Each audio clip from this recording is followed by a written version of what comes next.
se transforma, le da un ataque, algo les pasa, ¿no? Pues hubo una época en la que se vivía sin televisión en color, y usted dice, ¿cómo era la televisión? ¿En blanco y negro? Y cuando vino la televisión en color, aquello fue una fiesta increíble, ¿se acuerdan? Vivimos durante muchos años sin móviles, sin celulares, como algunos los llaman. He dicho en varias ocasiones que cuando hace muchos años vimos a un señor en las Ramblas con una caja así de grande, que era la batería, y descolgaba el teléfono, nos quedamos así mirando, diciendo, ¿y este de dónde salió? Entonces, los tiempos han cambiado de una forma tremenda, pero tremenda, tremenda. Y en los tiempos de la Biblia, la gente no vivía afanada por llegar a fin de mes, sino la gente vivía pensando en cómo terminar ese día. Se vivía el día a día. Por eso, el pasaje que vamos a leer ahora refleja y explica muy bien que la bendición de Dios se prometía para el día a día. Hoy en día estamos acostumbrados a planificar el mes, ¿no? Cobramos el sueldo, cobran el sueldo y dicen, bueno, esto para el teléfono móvil, esto para la luz, esto para el agua, esto para los gastos de no sé qué, y se planifica el mes. Eso no existía, esa no era la mentalidad de aquellos tiempos. La mentalidad era vivir el día a día, basta a cada día su propio afán o su propio mal, dice otra versión, ¿verdad? Y el pan nuestro de cada día, dánoslo hoy. La famosa parábola de los labradores, cuando van a trabajar a la viña, ¿qué se les pagó? El día de trabajo. Entonces, cuando la gente terminaba el día y decía, hoy he comido, hoy he usado ropa y hoy voy a dormir bajo techo, gloria a Dios. Mañana, como se decía, Dios dirá. Mañana Dios dirá. Pero ¿quién vive hoy en día al día? Nadie. La gente enseguida planifica. Y la gente hace planes, y bueno, el verano que viene me voy a ir de vacaciones a tal sitio, o dentro de 3 meses, y por eso están las agendas, y por eso hay tantas historias. Pero en la Biblia no era así. En la Biblia era vivir el día a día, desde que salía el sol, hasta que se ocultaba el sol, y ya está. Y hay un pasaje en el Antiguo Testamento, en el libro de Éxodo, capítulo 16, que voy a leer unos versículos para que vean qué interesante esta historia. Y dice, viendo los hijos de Israel, se preguntaron unos a otros, ¿y esto qué es? Ustedes saben la palabra maná, ¿no? Maná. La palabra maná en hebreo significa, ¿qué es esto? Maná, majú, ¿qué es esto? Y por eso la palabra maná, que uno dice, bueno, ¿y qué significa? Significa literalmente, ¿qué es esto? Pues dice aquí, cuando vieron aquello, dijeron, ¿qué es esto? Porque no sabían qué es lo que era. Entonces Moisés le dijo, este es el pan que el Señor os da para que coman. Esto es lo que el Señor os ha dado, recoged de él cada uno según lo que pudiera comer, un gomer por cabeza, conforme al número de vuestras personas, tomaréis cada uno para los que están en su tienda. Los hijos de Israel, dice versículo 17, lo hicieron así, unos recogieron más y otros recogieron menos. Y lo medían por gomer, y no sobró al que había recogido mucho, ni faltó al que había recogido poco. Cada uno recogió conforme a lo que había de comer. Moisés le dijo, ninguno deje de ello para mañana. Algunos decían, ¿y si mañana no cae el maná? ¿Y si pasado mañana se agota? Vamos a recoger el lunes, para el martes, para el miércoles y para el jueves. Siempre ha habido gente así, ¿no? Pero el Señor le dijo, no, ellos no obedecieron a Moisés. Algunos dejaron de ello para otro día y crió gusanos y hedió. Y se enojó Moisés contra ellos. Era una falta de fe. Creer que al día siguiente el Señor no iba a derramar su fidelidad era una falta de fe. Hoy ha caído el maná, sí, mañana otra vez y pasado otra vez, no se preocupen. Y lo recogían cada mañana, cada uno según lo que había de comer, y luego que el sol se calentaba, se derretía. No sé si han visto seguramente en alguna feria, en algún lugar por ahí, esa gente que tiene como si fuera un caldero y van haciendo una cosa así y crean como ese algodón. ¿Lo habéis visto? Ese algodón de azúcar que cuando lo coges con la mano te empegosta todo. El maná era algo así, era algo muy parecido a eso. El Señor les dijo, cada día ustedes van a ver una demostración de mi fidelidad. Cuando ustedes se levanten, ya el maná está allí. No van a tener que esperar a que caiga. Es decir, yo voy a ir siempre delante de ustedes. Cuando ustedes se levanten el lunes, ustedes recojan todo lo que vayan a comer para el día lunes. Y cuando se levanten el martes, recojan lo que vayan a comer el martes, y así sucesivamente. Pero había gente que dudaba, había gente que decía, vamos a recoger para 3 o 4 días por si acaso. Vamos a recoger para toda la semana. ¿Y qué pasaba? Se les echaba a perder. Porque el Señor les estaba enseñando al pueblo en el desierto depender cada día de la bendición y de la fidelidad del Señor. Parece como que eso ya no forma parte de nuestro estilo de vida, pero así es como deberíamos realmente vivir los creyentes.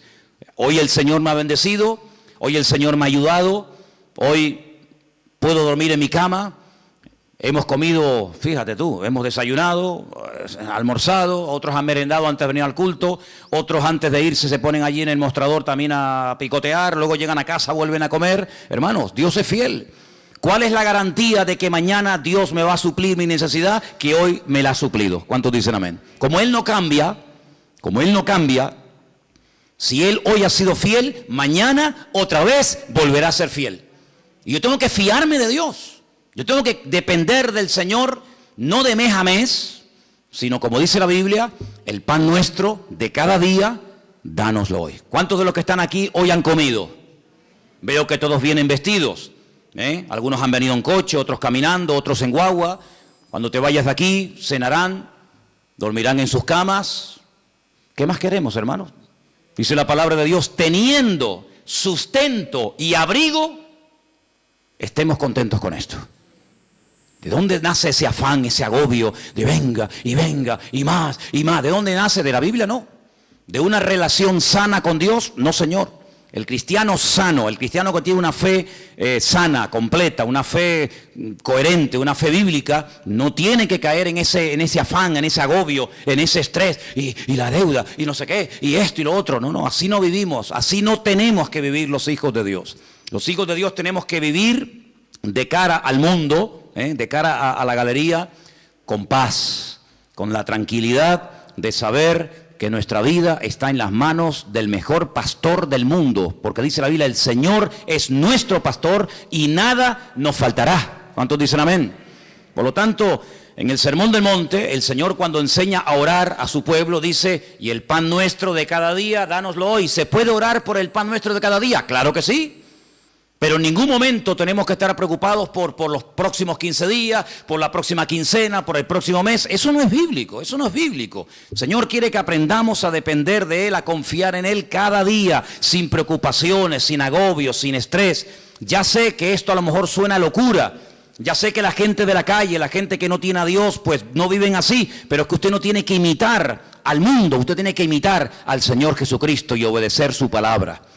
Hay un texto muy interesante que yo lo he leído muchas veces, de hecho no quiero exagerar, pero casi a diario lo leo, y se encuentra en Deuteronomio. Es un pasaje buenísimo, buenísimo, que de vez en cuando pienso yo que deberíamos de leer. Está en Deuteronomio capítulo 8, del versículo 11 en adelante. Es buenísimo este pasaje, de verdad que es una bendición de Dios el poder tener esto en nuestras manos. Dice, cuídate de no olvidarte del Señor tu Dios. Y yo pregunto, ¿y se puede acaso alguien olvidar de Dios? Porque te puedes olvidar, no sé, de las llaves, del móvil. Te puedes olvidar de dónde dejaste el coche. Yo me acuerdo hace años, venía por la calle esta de la iglesia con el casco de la moto en la mano. Y me metía en el bar de aquí al lado a tomar un cortado. Y un hermano, me dice, ¿de dónde vienes? Digo, no, tuve que ir abajo a Santa Cruz a hacer unas cosas. Y me dice, ¿y tú vas por la vida con un casco debajo del brazo? Digo, ¡ay, la moto! Y la dejé en la Plaza de España. Yo me vine desde la Plaza de España hasta aquí con la moto, con el casco de la moto debajo del brazo. Vamos, simplemente mirando el casco, sabes que, mijo, el casco es para usarlo en la moto. Pues me olvidé de la moto. Y un día tuve que llamar al segurita del Carrefour allí en La Laguna, porque para mí es que me habían robado el coche. ¿Y qué va? Me van a robar el coche estaba en otro sitio, pero volví loco a medio centro comercial. Mire, que me robaron el coche, que llame a la policía, que no sé qué, y el coche estaba donde yo lo había dejado, pero yo no me acordaba. Y a veces hemos visto en alguna playa por la megafonía, el niño Pedrito García Rodríguez, con una camisita roja y un pantalón amarillo y unos calcetines verdes. Se ha perdido, por favor. Pero perder a Dios, olvidarse de Dios. ¿Cómo se puede una persona, cómo se puede olvidar un joven, cómo se puede olvidar una familia de Dios? Pues hermanos, parece mentira, pero hay gente que incluso llegaron a servir a Dios y se olvidaron completamente de Él. Y por eso el Señor, sabiendo que somos así los seres humanos, dice en este versículo: cuídate, tengan cuidado de no olvidarse del Señor vuestro Dios, para cumplir sus mandamientos, sus decretos, sus estatutos que yo te ordeno hoy. Versículo 12: no suceda que comas y te sacies y edifiques buenas casas en las que habites, y tus vacas y tus ovejas se aumenten, y la plata y el oro se te multipliquen, y todo lo que tuvieres se aumente, y se enorgullezca tu corazón, y te olvides del Señor tu Dios, que te sacó de la tierra de Egipto, de la casa de servidumbre, que te hizo caminar por un desierto grande y espantoso, lleno de serpientes ardientes y de escorpiones y de sed, donde no había agua, y Él te sacó agua de la roca del pedernal, que te sustentó con maná en el desierto, comida que tus padres no habían conocido, afligiéndote y probándote para a la postre hacerte bien. Y digas en tu corazón: mi poder y mi fuerza, la fuerza de mi mano, me han traído esta riqueza. Dice aquí: acuérdate del Señor tu Dios, porque Él es el que te da el poder para hacer las riquezas. ¿Cuántos dicen amén? Esa es mentira, ¿no? Gente que ha prosperado, gente que le ha ido bien en la vida, que en fin, que han aumentado sus negocios, su patrimonio, etcétera, y se les suba a la cabeza el éxito y digan: no, es que yo tengo todo esto por mi fuerza, por mi sabiduría, por mi poder. Usted dice: no, a mí eso no me puede pasar. No lo digas, porque como lo diga, a veces al final te va a terminar pasando. El hombre es así, hermanos. El hombre, mientras depende del Señor, se mantiene humilde, se mantiene sometido al Señor, pero como parece que a veces la riqueza o la abundancia se le vuelven en su contra, pueden incluso llegar a olvidarse del Señor, del Creador. Dice: el que te sacó de Egipto, el que cuando eras un esclavo y nadie daba un duro por ti, yo te compré y te saqué de la tierra de esclavitud, y te conduje por el desierto, y te di agua, y te di maná, y te di todo lo que necesitaba. Y ahora que llegas a la tierra prometida, te olvidas de mí, porque crees que ha sido tu sabiduría, tu fuerza, tu experiencia en la vida la que te ha llevado de la nada a la cumbre, y te equivocas. Ten mucho cuidado y guarda tu corazón, dice la Biblia, porque soy yo el que te da la sabiduría, soy yo el que te da el poder para hacer las riquezas. Y cuando el Señor le da a uno sabiduría para hacer negocios, y cuando el Señor le da sabiduría para hacer algo, aunque te salga bien el negocio, lo que has comprado, lo que has hecho, no te olvides siempre de darle la gloria y la honra al Señor. ¿Cuántos dicen amén? Así que tengamos cuidado, ¿verdad? Porque son más los que se han perdido, los que se han enfriado y se han apartado de los caminos del Señor en la abundancia que en la escasez. Parece mentira, pero así ha ocurrido muchísimas veces, ¿no? Así que estamos viendo a la luz de la palabra de Dios cómo hay que depender cada día de Él. Ahora, vivimos en un mundo, como dije la semana pasada, rodeado de mentiras y de mentirosos. Esa es la cruel realidad. Vivimos en un mundo en donde los principios y los valores están al revés. Dice la Escritura que llegaría un momento en la historia de la humanidad, y yo creo que ya hemos llegado, en el que a lo malo te lo presentarían como lo bueno. Y lo que es bueno y decente de toda la vida, te lo presentarían como algo malo. Y uno dice: pero ¿cómo puede ser eso? ¿Cómo puede ser que la decencia, la fidelidad, el ser honesto, el vivir la verdad, el ser sincero esté mal visto, y parece que le vaya mejor al ladrón, al sinvergüenza, al que roba, al que miente, al que engaña? ¿Cómo puede ser eso? ¿Cómo puede ser que personas por no pagar a lo mejor una pequeña cantidad le embarguen lo que tienen, y personas que han robado millones se estén pegando la gran vida y salgan en televisión y viajen por aquí y compren por allá? ¿Cómo puede ser eso? Bueno, son los últimos tiempos, tiempos en los que a lo dulce lo presentarían como salado y a lo salado como dulce, dice la Biblia. Ahora, hay dos versículos que aparentemente son contradictorios, y curiosamente tanto uno como otro los escribió la misma persona. Por ejemplo, hay un versículo que todo cristiano, yo creo, no, da igual a la iglesia que asista o a la denominación a la que pertenezca, yo creo que hay un versículo que todos los cristianos se lo saben de memoria. Y si no, vamos a comprobarlo. Juan 3:16. ¿Qué dice? Díganlo fuerte. Uy, no. A ver si me vais a dejar en... Que esto lo están viendo miles de personas ahora mismo en el mundo entero, ¿eh? Decirlo fuerte, a ver qué dice. Porque de tal manera amó Dios al mundo, que ha dado a su Hijo unigénito, para que todo aquel que crea en Él no se pierda, mas tenga vida eterna. ¿Qué dice la Biblia que Dios hizo? Dios amó. ¿A quién? Al mundo. Dígalo fuerte. Dios amó al mundo. Otra vez. Dios amó al mundo. Ahora explíqueme esto. No améis al mundo ni las cosas que están en el mundo. ¿En qué quedamos? Juan 3:16 dice, Dios amó al mundo. Y primera de Juan capítulo 2 verso 15 dice, no améis al mundo ni las cosas que están en el mundo. ¿Cómo es que la Biblia dice que Dios amó al mundo y a mí se me prohíbe amar al mundo? Hay que explicarlo, porque en la Biblia no hay contradicciones. Hay gente que dice, es que la Biblia es un libro lleno de contradicciones. Y yo le digo, cuando usted me muestre una, nos sentamos y hablamos. La Biblia no tiene contradicciones. El problema es que muchas veces no se puede terminar de traducir exactamente, porque nosotros tenemos una sola palabra para la palabra mundo. Como para la palabra amor, tenemos una sola palabra. No hay 4 o 5 palabras para amor. Amor hay una sola palabra, no hay más. En griego hay 3 o 4 palabras y en hebreo ni le cuento. Y en griego, incluso en hebreo, para la palabra tierra, planeta, mundo, etcétera, hay un montón de palabras y depende a lo que se esté dirigiendo el autor, pues emplea un término o emplea otra, pero en español nada más tenemos una sola palabra, ¿verdad? Cuando estamos leyendo Juan 3:16, dice que de tal manera, de tal magnitud, con tal fuerza, amó Dios al mundo. Ahí está haciendo referencia a la raza humana, al hombre, a la humanidad. De tal manera Dios amó al hombre, a la raza humana, a los hombres, a las mujeres, a los blancos, a los negros, a los ricos, a los pobres, a los africanos, asiáticos, norteamericanos, latinos. De tal manera amó Dios a esa gente que dio a su Hijo unigénito al mundo, para que lo amaran y lo respetaran y creyeran en Él. Pero cuando vamos a primera de Juan y encontramos otra vez la misma palabra, la palabra mundo, es la palabra cosmos.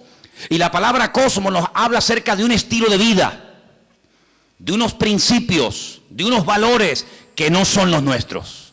No son los nuestros. ¿Usted no ha oído alguna vez la expresión de decir, mira, di una mentira de estas piadosas?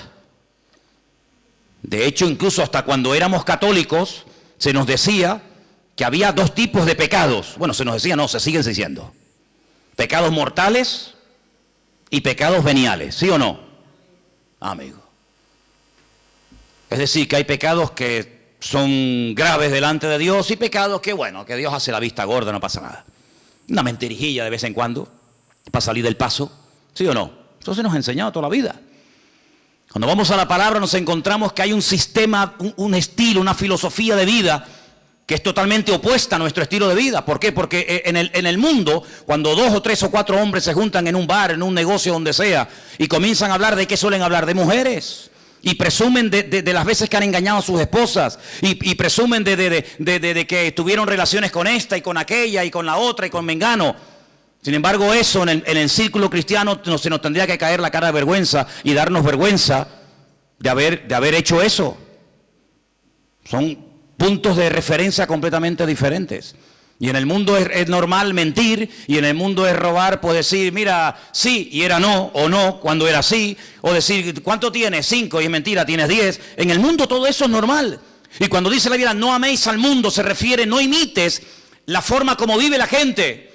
Una cosa es que Dios amó al hombre, y otra cosa es que Dios ame a los pecados del hombre, que son 2 cosas completamente diferentes. Dios ama a un etarra, a un asesino, a un violador, ¿sí o no? Por supuesto que sí.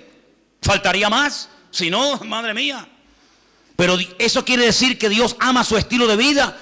Eso quiere decir que Dios ama la mentira, el engaño, el soborno, el adulterio, la fornicación, la extorsión. No, Señor. Una cosa es que Dios ame a la persona y otra cosa es que Dios acepte y ame y tolere el estilo de vida de esa persona. No nos confundamos. Por eso dice la Biblia que cuando viene por ahí alguna persona que dice que yo soy cristiano, yo soy pastor, yo soy hijo de Dios, yo soy siervo de Cristo, yo soy esto, yo soy aquello, apóstol, como algunos van por ahí también diciendo, pues hermano, por sus frutos los conoceréis. Y por eso dice la Biblia que hay que probar los espíritus, porque no todos los espíritus son de Dios. Y por eso encontramos en la Biblia falsos evangelistas, falsos pastores, falsos maestros, falsos apóstoles, etcétera, etcétera. ¿Por qué? Porque Dios ama a todo el mundo por igual, pero denuncia y no tolera el pecado y el desorden de nadie. ¿Cuántos dicen amén? Entonces no nos confundamos cuando dice que Dios amó al mundo, la raza humana, y cuando nos dice en 1 de Juan, capítulo 2, como hemos leído, que no tenemos que amar al mundo. Porque dicho sea de paso, el texto sigue diciendo, si alguno ama al mundo, es decir, el estilo de vida del mundo, la filosofía del mundo, los principios del mundo, el amor del Padre no está en él. Porque todo lo que hay en el mundo, y lo aglutina de esta forma, los deseos de la carne, los deseos de los ojos, la vanagloria de la vida, no provienen del Padre, sino del mundo. Y el mundo pasa, y sus deseos, pero el que hace la voluntad de Dios permanece para siempre. Si lo que hoy está mal visto, mañana estará bien visto. Y lo que mañana estará bien visto, hoy es un delito, un pecado. Por lo tanto, las modas cambian. Hace años en este país se obligaba a la gente a ir a las plazas públicas a ver cómo se torturaba a personas y cómo se les quemaba vivos y cómo se les crucificaba. Y era normal. Y si retrocedemos en el tiempo, la gente pagaba dinero para ir a los coliseos, a los circos romanos, para ver cómo los animales devoraban a mujeres o a niños, mientras ardían como antorchas humanas, y era normal, era totalmente normal. Sin embargo, nos hemos dado cuenta de que cosas que antes eran normales o delitos, hoy en día, pues, han cambiado. Por eso nosotros no tenemos que dejarnos llevar por las modas de este mundo, sino tenemos que dejarnos llevar por los principios y valores eternos del Señor que están en su bendita palabra. ¿Cuántos dicen amén? Así que, amados hermanos, tenemos que partir de la base de que nosotros somos gente diferente, somos gente distinta, y hay algo con lo cual tenemos que estar claros en esto. Y yo les voy a contar parte de mi testimonio, porque creo que puede ser de ayuda a la hora de entender lo que quiero decir. Hay personas que llegaron al conocimiento de la verdad. Hay personas que les nació en su corazón el deseo de buscar a Dios porque empezaron a leer los evangelios o empezaron a leer la Biblia. Conozco muchísima gente que me dice, no, yo un día me compré una Biblia, o alguien me regaló una Biblia, un Nuevo Testamento, como esta que estáis ofreciendo los hermanos moteros, ¿no? Bueno, te llega la Biblia, empiezas a leerla, y empiezas a interesarte, empiezas a darte cuenta de un montón de cosas y se despierta algo en ti que te lleva a una búsqueda de la verdad, y buscando, pues encuentra. ¿Y a quién encuentra? Al autor y al consumador de la fe, que es Cristo Jesús, ¿sí o no? Pero a mí no me pasó eso. Yo fui al revés. Yo no había leído en mi vida la Biblia, jamás. No me interesaba. Yo no sabía ni lo que era una Biblia. A mí no me llegó el conocimiento de Dios, ni el deseo de buscar a Dios por la lectura, por el estudio, por indagar, por buscar la verdad. Es que a mí no me interesaba buscar la verdad, pero en absoluto. Lo primero que yo tuve fue un encuentro, una experiencia personal con Jesucristo. Yo no había leído la Biblia en mi vida. Entonces, cuando yo entré por primera vez en mi vida a una iglesia, yo le dije literalmente a Dios, es que yo no creo en ti. Es que yo no creo en ustedes, yo no creo en pastores, ni en iglesia, ni en Biblia, ni en cura, yo no creo en nadie. Yo tenía un montón de problemas físicos, espirituales, de toda índole. Pero yo desafié a ese Dios del cual ese hombre estaba esa tarde predicando allí, y le dije, bueno, si tú existes, no es que dije, como tú existes, no. Si tú existes, ayúdame a salir de este infierno en el que yo estoy. Y cambia mi vida, y ayúdame, y libérame, etcétera, etcétera. Y Dios lo hizo. Y mucho tiempo después, o unos meses después, comencé a leer y a leer y a leer y a leer y a estudiar y a memorizar capítulos y capítulos de la Biblia. Y a través de la Biblia, pues claro, lógicamente fortalecí mi fe. Pero no fue primero la teoría y después la práctica. En mi caso fue al revés. Primero fue la experiencia, la práctica, y luego fue el conocimiento. Y por eso hay muchas personas que a veces titubean, porque claro, comenzaron a leer la palabra y después tuvieron una experiencia personal con Cristo. Pero cuando uno tiene una experiencia personal con Cristo, a mí no me mueve nadie de la fe que yo tengo en el Señor. Porque a mí los demonios que tenía no me los sacó ningún pastor, a mí me los sanó directamente mi Señor Jesucristo. Y el que me transformó la vida no fue una predicación de un reverendo o de un apóstolo, como ese radio se llame, sino que directamente mi Señor y mi Dios me liberó y me transformó y me rompió completamente. Y después comencé a leer su palabra. Y por eso hay gente que lee la palabra y después tienen la experiencia, si es que la llegan a tener. Y por eso a veces dudan de haber interpretado correctamente el texto y lo habré interpretado mal. Y en vez de resulta que era así, resulta que era asado. Yo no tengo la más mínima duda. Yo he hablado con budistas, he hablado con gente que practica el Islam. He hablado con rabinos judíos de todo tipo, cerrados, abiertos, de toda índole. Y yo cada día estoy más firme en mi fe. Porque a mí el conocimiento y la experiencia no me vino por lo que leí ni por lo que me enseñaron. Es que yo tuve un encuentro personal con Cristo. Yo era ciego y ahora veo. Entonces cuando una persona tiene un encuentro personal con Cristo, que digan lo que digan, que hagan lo que hagan, que pase lo que pase, yo sé en quién he creído. ¿Cómo voy yo a negar que soy blanco? Hermano, si yo me subo a esta plataforma esta tarde y digo, hermano, ustedes me ven blanquito, pero yo realmente en el fondo soy negro. Usted dirá, bueno, hermano, usted de lo que quiera, pero usted se le ve por fuera y usted tiene piel blanca. No, hermano, es que yo soy moreno, mulato y soy mujer. Pasa que ustedes me ven con otra visión. No puedo negar, yo no puedo negar lo que soy. Pues exactamente igual le digo espiritualmente. Yo no puedo negar que Cristo un día me sanó, me liberó y me transformó la vida. Y no lo leí en la Biblia, no lo leí en un libro, lo sentí, lo experimenté personalmente. Por eso cada vez que voy a Israel, cuando vengo más firme en mi fe. Y no es que voy allí y digo, ay, a lo mejor creía al revés de como yo era. No, es que me da igual. Porque yo no fui al convencimiento de la verdad por lo que leí, sino por lo que viví y por lo que experimenté. Y cuando una persona experimenta algo, no desde la teoría, sino desde la práctica, ese hombre y esa mujer no lo tumba, ni lo sacude nada, ni nadie. ¿Cuántos dicen amén? Si yo subo esta noche aquí a un hombre y subo a una mujer y le digo, hermano, explique lo que es un parto. Y ya, bueno, pues un parto... Pues un parto es un parto, ¿no? Tienes dolores, hay un momento como se rompen aguas, se llama, ¿no? Corríjame porque yo en esto estoy fatal, ¿eh? Se rompen aguas, te entran dolores, empiezan a dilatar, no sé qué, no sé cuánto, tienen que llevar a la clínica y te suben allí en aquellos aparatos y te dice sopla, aprieta, no, ahora sí, ahora asado, ¿sí o no? Qué malo soy, soy fatal. Asuman ustedes una mujer aquí que haya parido y dice, mira Manolo, cállate la boquita, anda. Un parto no tiene nada que ver con lo que tú has dicho. Tú estás hablando desde la teoría, desde lo que has oído, de lo que te han contado. Pero yo he parido. Y un parto es esto, y esto, y esto. ¿Quién puede dar mejor una información de lo que es un parto? ¿Yo? ¿O una mujer que ha parido? Evidentemente una mujer que ha parido. Porque no lo habla desde la teoría. Lo habla desde la realidad. Desde el dolor. Lo habla desde la sensación de haber tenido esa criatura en su vientre y de haberlo sacado y ver la realidad de lo que es un parto. Y exactamente igual ocurre, amados hermanos. Hay gente que habla de Dios desde la teoría. Que si Dios es así, que si Dios es asado, que si no sé qué. Que hablas con un judío te dice una cosa. Hablas con un musulmán te dice otra. Hablas con un evangélico te dice una cosa. Hablas con un mormón te dice otra cosa. Hablas con un budista te dice no sé qué. Y entonces tú dices, Dios mío, pero cada uno tiene una opinión diferente. Pero todos tienen la razón. No puede ser que los musulmanes digan que Dios no tiene un hijo y que los cristianos digan que Dios sí tiene un hijo. ¿Quién tiene la razón? ¿El musulmán o Dios? ¿O el cristiano? Porque yo pregunto, ¿Dios tiene un hijo o no tiene un hijo? Porque si no tiene Dios un hijo, entonces los musulmanes tienen razón. Pero si Dios tiene un hijo que se llamó Jesucristo o Yeshua HaMashiach y vino a este mundo a morir en una cruz y resucitó al tercer día, entonces este no dice la verdad la está diciendo este hombre.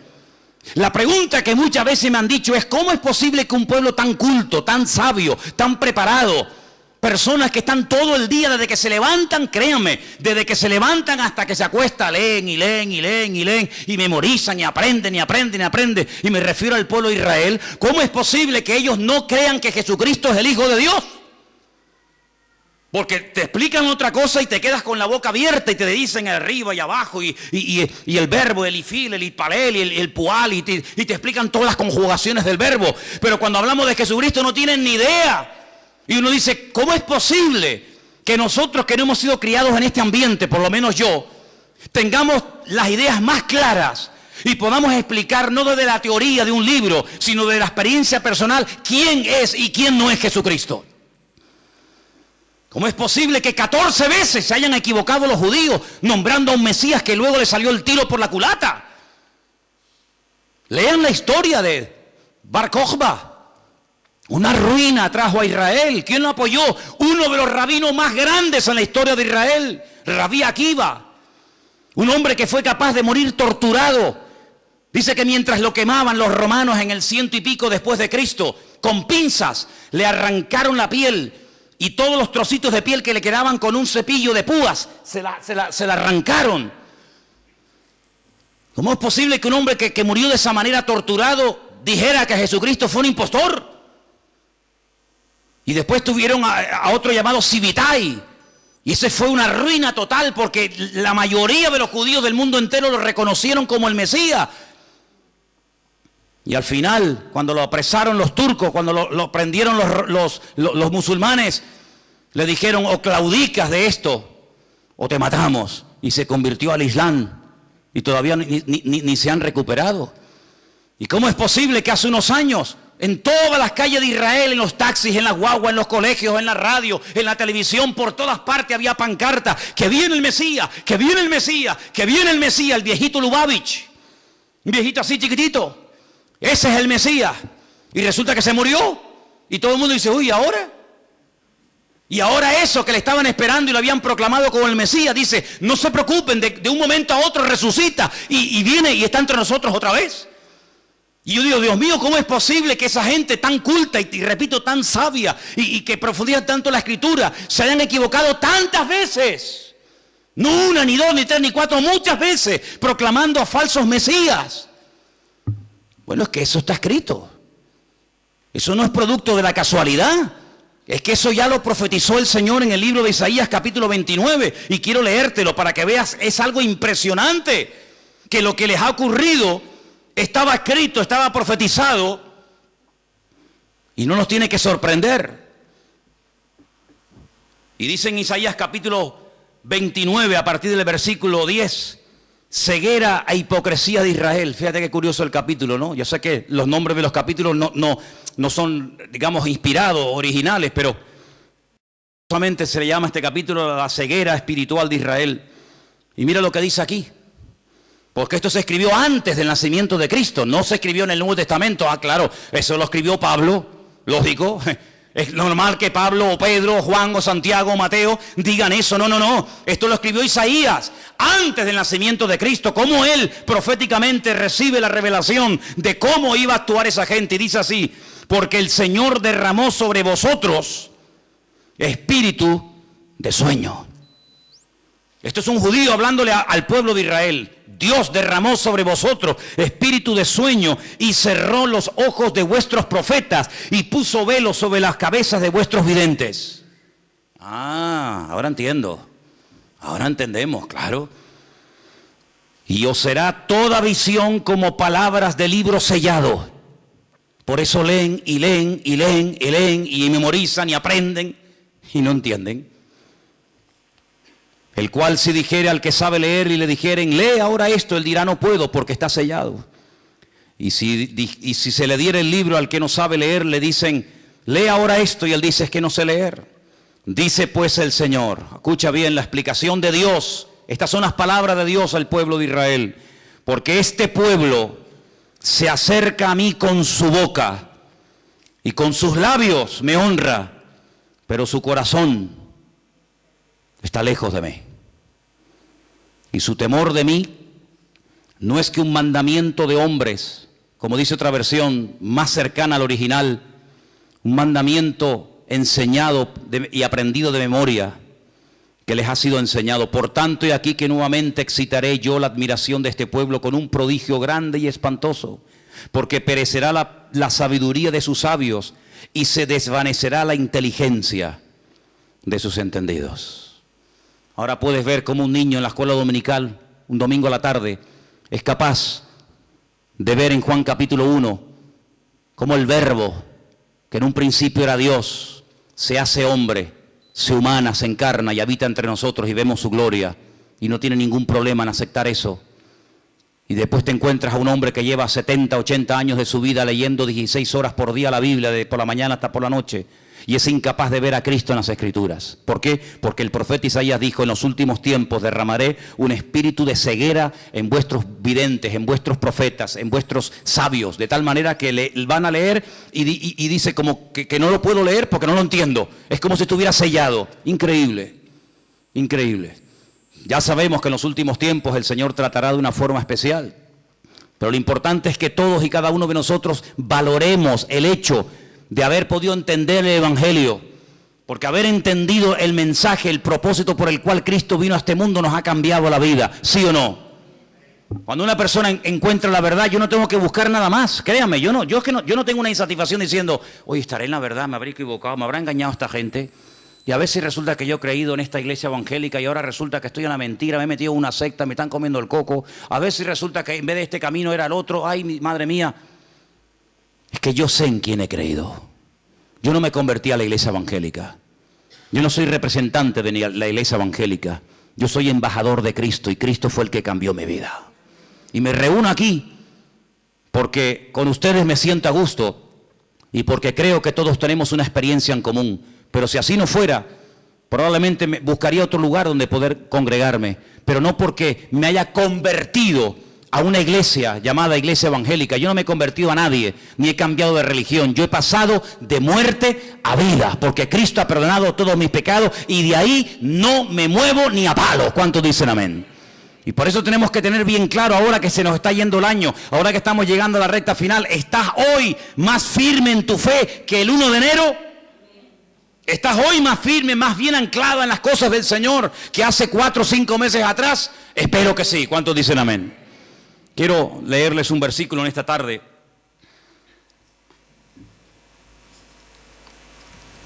Y antes de buscar ese texto que se encuentra en Apocalipsis, en el capítulo 3, déjenme que les diga algo. Cuando uno empieza a leer la Biblia desde el principio, uno se va a dar cuenta de que cuando Adán y Eva pecaron, y ahora hablaremos un poquito de esa mujer también, quedaron desconectados del Señor, desconectados completamente. Todo cambió, todo. Aquel hombre y aquella mujer eran perfectos. Y usted y yo no somos perfectos, sabíamos eso, ¿no? Si te crees perfecto, díselo a tu mujer a ver qué te dice y ya verás cómo te recuerda que no lo eres. Así de claro. Qué maravilla el ojo humano, ¿eh? Qué maravilla poder ver en colores. Porque nosotros vemos en colores, ¿sí o no? ¿Usted ve en colores? Hay algunos que confunden, ¿no? El rojo con el verde con el amarillo, pero generalmente el hombre ve en colores. Vemos en 3 dimensiones. Podemos ver de cerca, de lejos. Enfoca de una forma maravillosa, pero usted sabe que de todo lo que hay aquí que se podría llegar a ver solamente vemos el 1%. Nuestro ojo solamente percibe el 1% de todo lo que podríamos llegar a ver. Adán veía al 100% sin ningún problema. Veía a los ángeles, veía el mundo espiritual y natural de una perfección tremenda. ¿Qué le parece? El cerebro del ser humano dice que está dividido en 2 y que solamente funciona una parte. Yo a veces hasta lo dudo que funcione esa parte. Y Dios pone un miembro en nuestro cuerpo para que funcione la mitad. No tiene sentido. El cerebro de Adán funcionaba a la perfección y veía la esencia de las cosas con una claridad nítida, sin problema, ¿verdad? Y sabemos que el hombre está por debajo de todos sus niveles. Seguramente Adán era capaz de meterse debajo de un río y estar 3 horas metido debajo del agua. Y veía perfectamente, porque era un ser perfecto, completo, no le faltaba nada.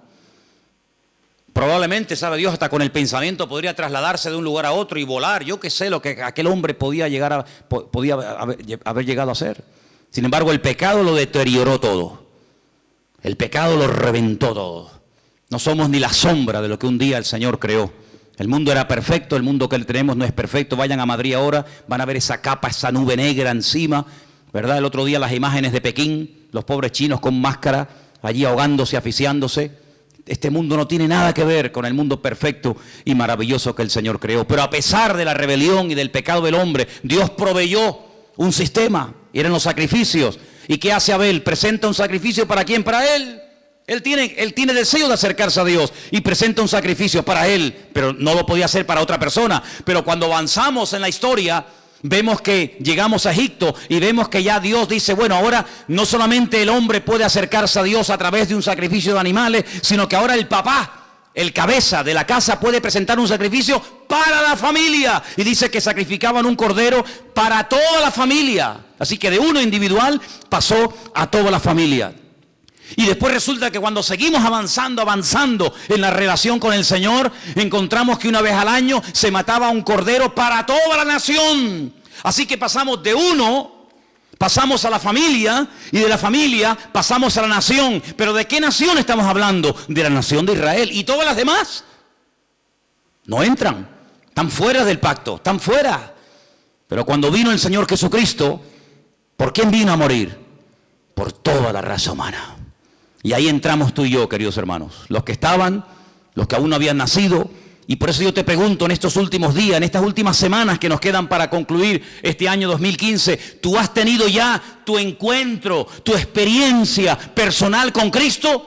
¿O simplemente lo que estás es aprendiendo y creciendo en el conocimiento? Está bien todo eso, pero lo importante no solamente es saber muchas cosas, sino tener tu experiencia con el Señor.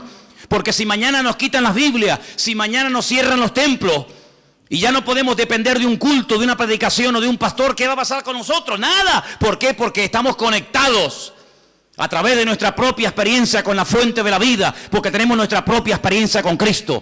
Y ya no dependemos de un pastor, de una iglesia, de un predicador, de la internet, sino dependemos directamente de nuestro Señor Jesucristo. ¿Tú tienes esa línea directa con Él? ¿Tú lo conoces como tu Señor y como tu Salvador, o como el Dios que aquí se predica? Porque hay gente que dice, no, es que cuando hablan de nosotros dicen, sí, porque ustedes creen en no sé qué y se quedan como al margen. No, yo no hablo de ustedes, yo hablo de si tú conoces al Dios vivo y verdadero. ¿O es que acaso el Dios del evangélico es diferente al Dios del católico? ¿No hay un solo Dios? Bueno, pues a ese único Dios del cual hablamos y predicamos, ¿lo conoces personalmente? ¿Tienes un encuentro con Él? ¿O para saber algo de Él tienes que buscar en Mateo? ¿O para saber algo de su esencia y de su carácter tienes que ir a los Salmos o al Apocalipsis o por aquí y por allá? No, no hace falta que vaya por aquí y por allá, porque yo sé quién es y conozco a mi Padre y sé lo que le agrada y lo que no le agrada. La gente más espiritual, la gente que más creció en su relación con el Señor, nunca leyeron la Biblia, porque no la tenían. Abraham no leyó nunca la Biblia. Jacob, Isaac, José, personas que nunca leyeron la Biblia, pero ellos conocían a Dios, no por lo escrito, sino por lo que habían experimentado. Y José era capaz de rechazar a la mujer de Potifar, diciendo, ¿cómo voy yo a pecar contra mi Dios? Pero hijo, ¿dónde está escrito que eso es pecado? Aquí en mi alma está escrito, porque yo conozco la voz de mi Señor y sé lo que le agrada y lo que no le agrada, aunque nunca haya leído la Biblia y aunque nunca me haya congregado en ninguna parte. Yo conozco a mi Dios y sé que a mi Dios eso no le agrada. Y eso es a lo que tenemos que llegar, hermano, a tener un encuentro personal con Cristo. Y por eso hoy comí, hoy cené, hoy vengo vestido, pues mañana me voy a levantar con la seguridad de que se va a volver a repetir otra vez lo mismo. ¿Por qué? Porque grandes son sus fidelidades cada mañana y cada día. ¿Cuántos dicen amén? Apocalipsis capítulo 3, el texto que les quería leer, dice que Él, por cuanto hemos guardado su palabra y no le hemos negado, ni con los hechos, ni con las palabras, nos guardará de la hora de prueba que ha de venir sobre todas las naciones de la tierra. El otro día, creo que lo comenté y termino,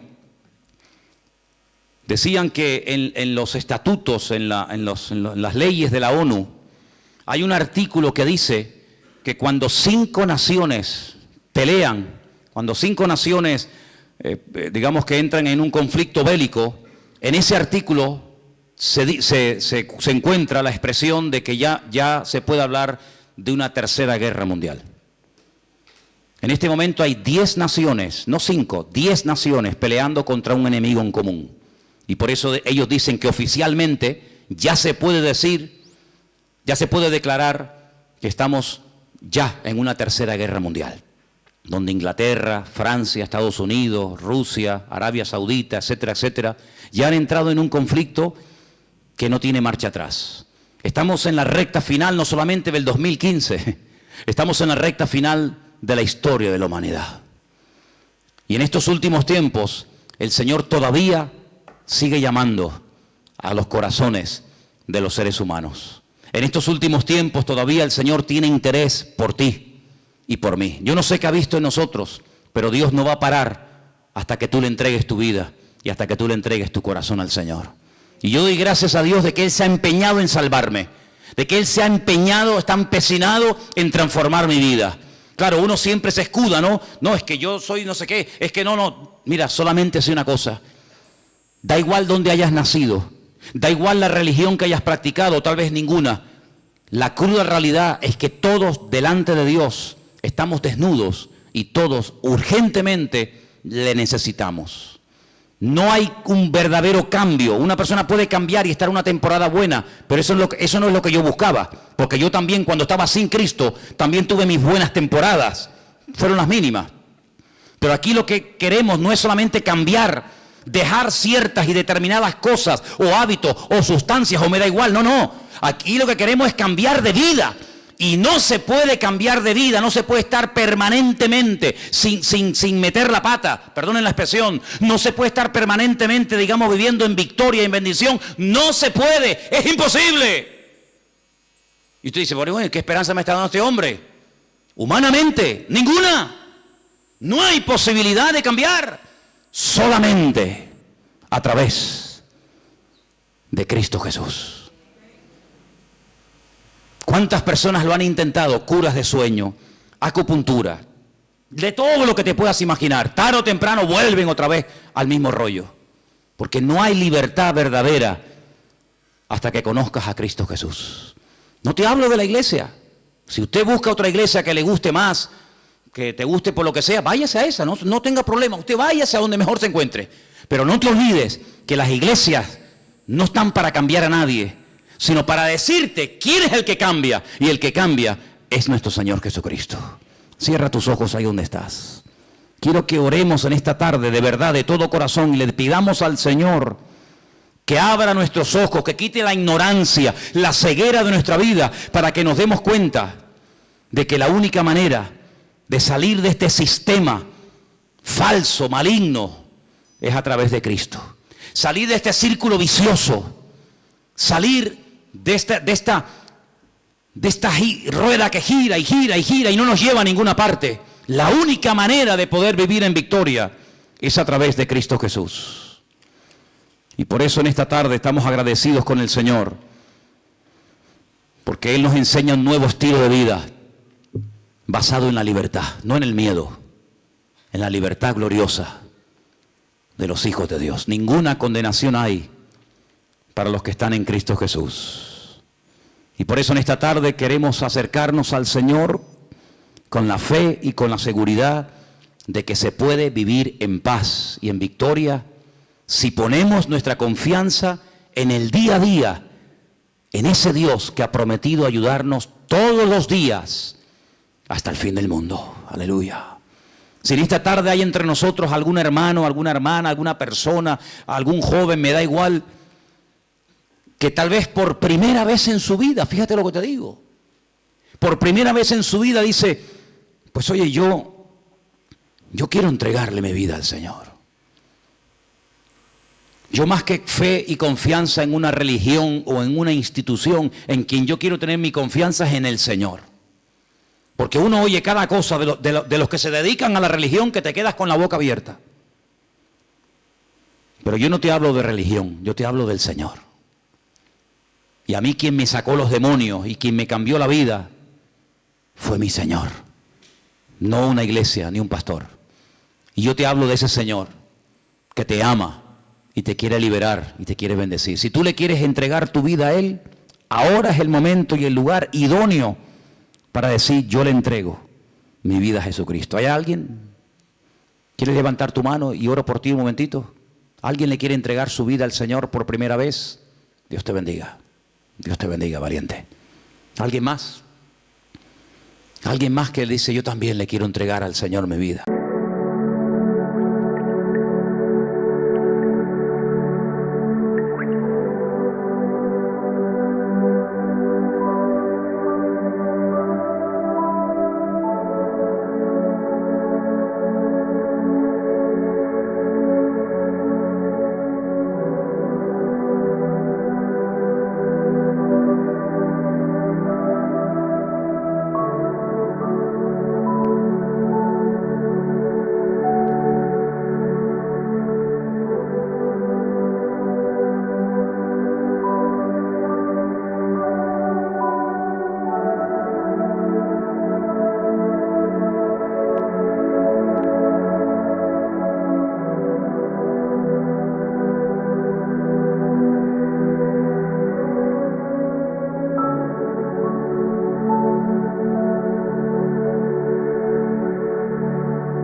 sunshine light, colors so bright, feeling right.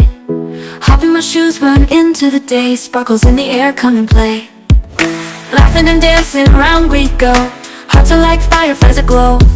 Singing our song under the blue sky, holding hands high, you and I. This is my happy dream, like a sweet melody. We're flying so free. This is my happy dream, forever you and me, singing it in harmony. Smiles all around, everywhere we see. Jump in the puddles, joy is our key. Rainbow above, colors so bright. We shine in the day and into the night. Friends on my side, can't stop this fun. Sharing our secrets till the day is done. Sunsets and starry nights we chase, living our lives in this bright place. In this wonder world we made, every moment never fades. Holding tight to our